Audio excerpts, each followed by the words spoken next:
ਜਿਹੜਾ ਥੱਲੇ ਆ ਕੇ ਇੰਜ ਕਰਦਾ, ਜੇ ਉਹ ਇੰਜ ਨਾ ਕਰੇ ਤੇ ਉਹਨੂੰ ਇਹ ਮੁਕਾਮ ਹਾਸਲ ਨਹੀਂ ਹੁੰਦਾ। ਉਹਦੀ ਮਿਹਰਬਾਨੀ ਹੈ ਜਿਹੜਾ ਥੱਲੇ ਆ ਕੇ ਨਾ ਇੰਜ ਹੱਥ ਕਰਦਾ, ਉਹ ਇੰਜ ਨਾ ਕਰੇ ਤੇ ਇਹ ਮੁਕਾਮ ਉਤਲੇ ਉੱਤੇ ਵਾਲੇ ਨੂੰ ਹਾਸਲ ਨਹੀਂ। ਤੁਹਾਡੀ ਮਿਹਰਬਾਨੀ ਹੈ, ਤੁਸੀਂ ਮੇਰੇ ਬਾਦਸ਼ਾਹ ਦਾ, ਮੇਰੇ ਵਾਰਿਸ ਦੇ ਜ਼ਿਕਰ ਨਾਲ ਇਹ ਵਿਹੜਾ ਭਰਿਆ ਹੋਇਆ। ਤੋ ਮੈਨੂੰ ਇਹ ਵੇਖ ਕੇ ਸ਼ਾਮ ਦੀਆਂ ਅੱਖਾਂ ਠੰਡੀਆਂ ਹੁੰਦੀਆਂ ਨੇ ਪਈਆਂ कि ये बड़ी मेहर है। फिर दूसरी गल कि इस दरगाह नाल या इस जगह नाल मेरा बड़ी चोखी पुरानी वाबस्तगी है, बड़ी चोखी मुहब्बत है। अज की गल नहीं, मैं अभी उदों बिल्कुल मुंडे जदों इस बारगाह इन्होंने बजुर्गों को फैज़ मिले, इतों आके बड़े इनाम मिले, बड़ी मुहब्बत मिली, बड़ा प्यार इस संगत का मिले। तो अल्लाह करे कि साड़ियाँ जिंदगियां भी, इस आरजी जिंदगी तो बाद भी, साढ़े तो बाद भी इस महफिल नूं, इस फकर के दर की रौनक नूं मालिक आबाद शाद रखे। साडा ये बस बेड़ा फकर का जिहड़ा है ये हजूर वारिस पाक के कलाम दियां मुहब्बतां नाल वसदा है। तो मैं हजूर वारिस शाह के कलाम के विचों चंद एक बहुता लम्मा चौड़ा नहीं, हुण टाइम वाहवा हो गया है, मेरा ख्याल है इन जिया ने सौना भी है, वाह गुनाह साढ़े सिर होंदा है। अच्छा चलो चलो जिउंदे रहो, ये चंगी गल है।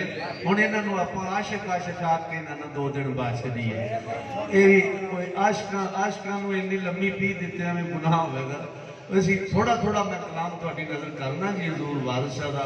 हुण कुछ इंजन पुराना होया जे तो टू कर गया तो फिर वाहवा कुछ कर लेगा, तो जे ना टू की तो फिर चलो जो एक का कलाम थोड़ी नजर में जिवें दा कर सकिया कबूल किया।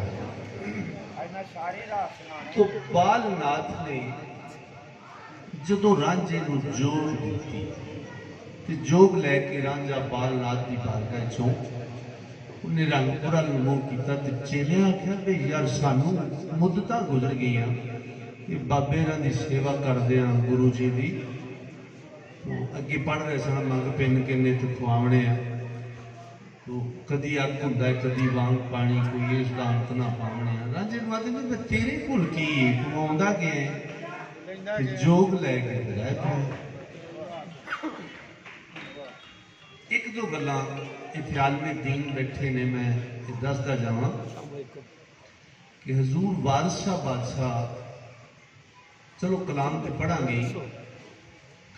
हजूर वारिस शाह बादशाह फरमाते ने वारिस एक कुरान मजीद के माणी जेड़े कौल मिये वारिस शाह, तो सरकार एक भी फरमाते ने वारिस शाह मियां तेरा इलम होया मशहूर विच जिन ते इंसान, जिन्ना च इंसाना ते फरिश्ते तेरा इलम मशहूर है। हजूर वारिस शाह तो हजूर वारिस शाह के इलम का इलमी मुकाम है कि कलंदर किस्म के लोग, बड़े बड़े कुतब किस्म के लोग जोड़े ने हजूर की बारगाह दस्त दस्ता खड़े ने सबक लेने वास्ते।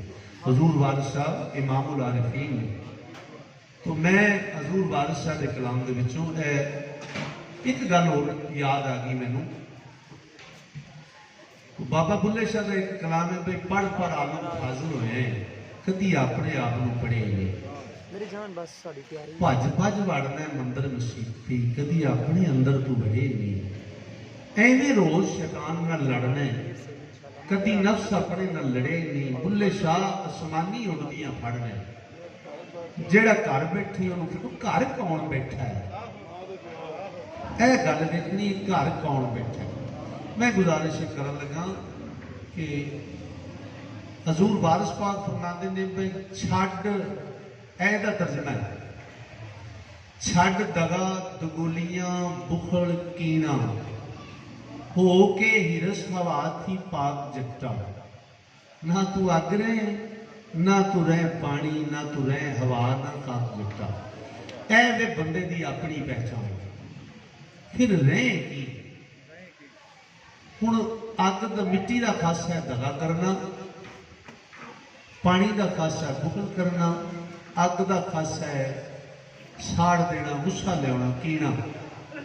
तो हवा का खासा है लालच।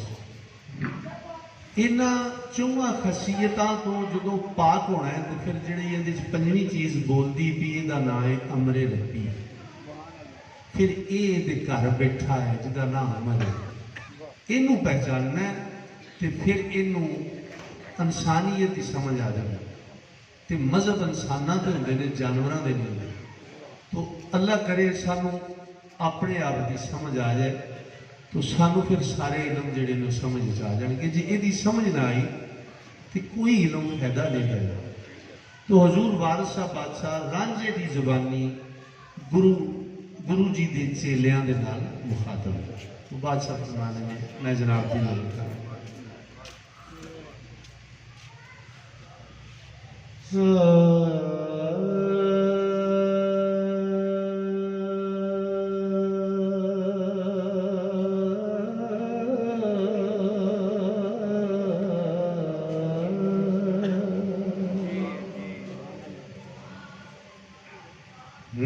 जदों करम अल्लाह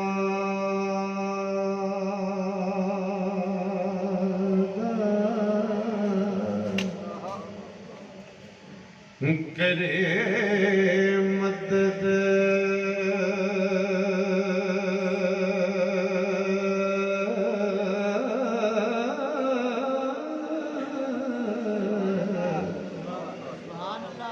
बेड़ा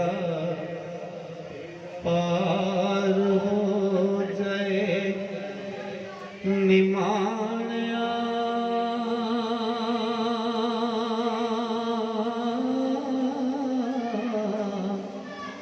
आंदा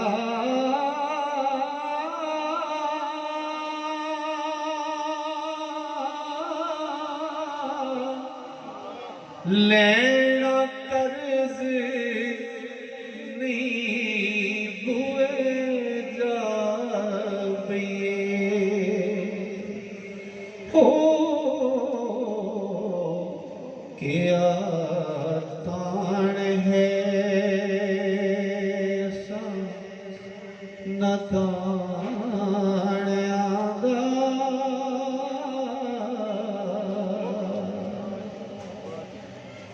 ते हुक्म नाल जहाज समुंदर तरला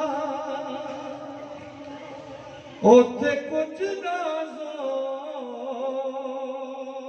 मोहान आदा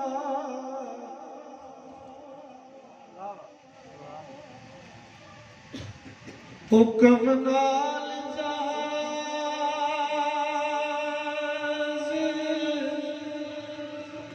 समुंदर फिरदा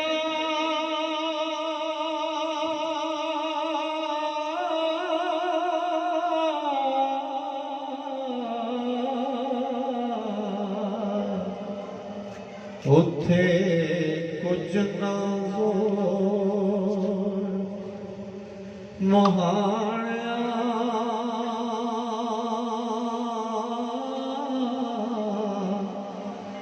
आंदा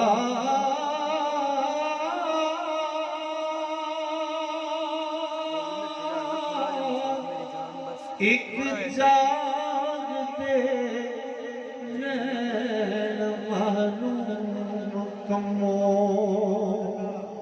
ओ ए खेल है उसदे पाणिया दा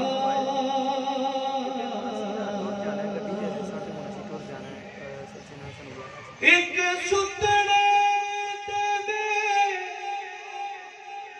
जगा साहिब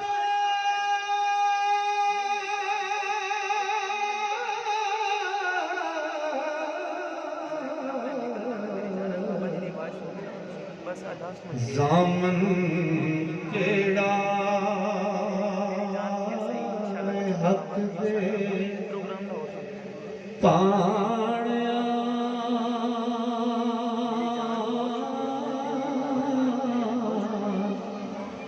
आंदा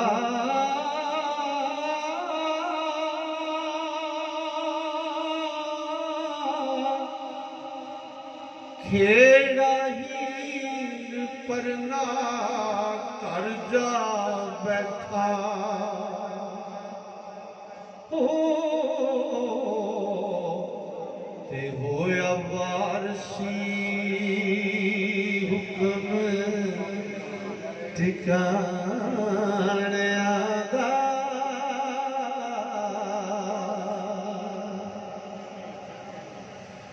जंते होठ निबात ते शक्ल पारे गल्ला बिच सवाद मखाणियां दा और रांझा चाक होया लख दुख चके हीर कीता सिजाक बयानियां दा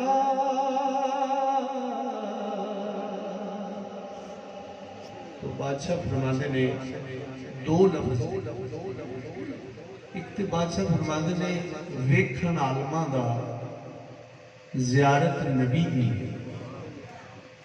जेड़े होन मुनकर सोई राती दूसरी गल हजूर फरमाते ने मलवाणिया जेड़ वकील नहीं खुश खुलक सादात सबूर जे दो लफ्ज ने कैटागरी ने एक हक है एक बातल है जेड़ा आलम है वो हक है जेड़ा मलवाना है वो बातल इन्नी गल बादशाह फरमाने में मैं उसकी वजाहत करनी जरूरी समझता सा तो बादशाह फरमाने में वड्डी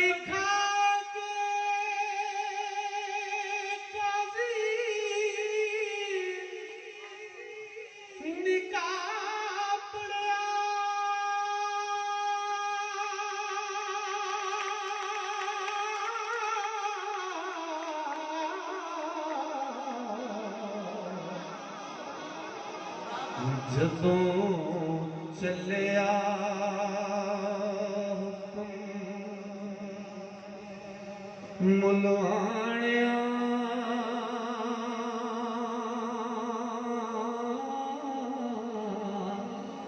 आंदा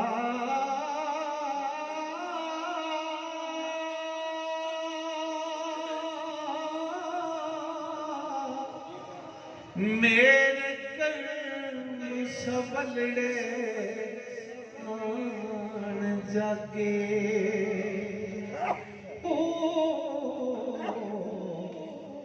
खेत जम्मिया भुनिया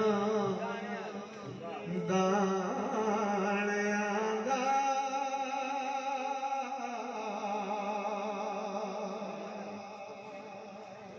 ते रांझा हो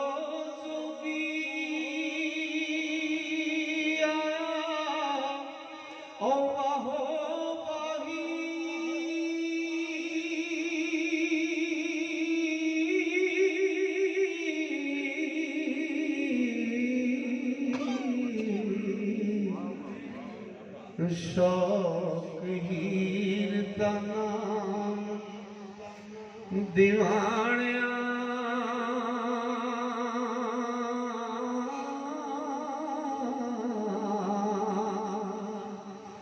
आंदा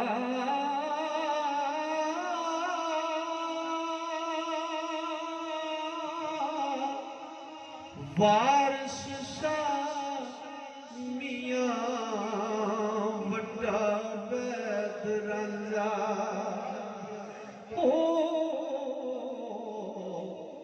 सरदार है सब सयाना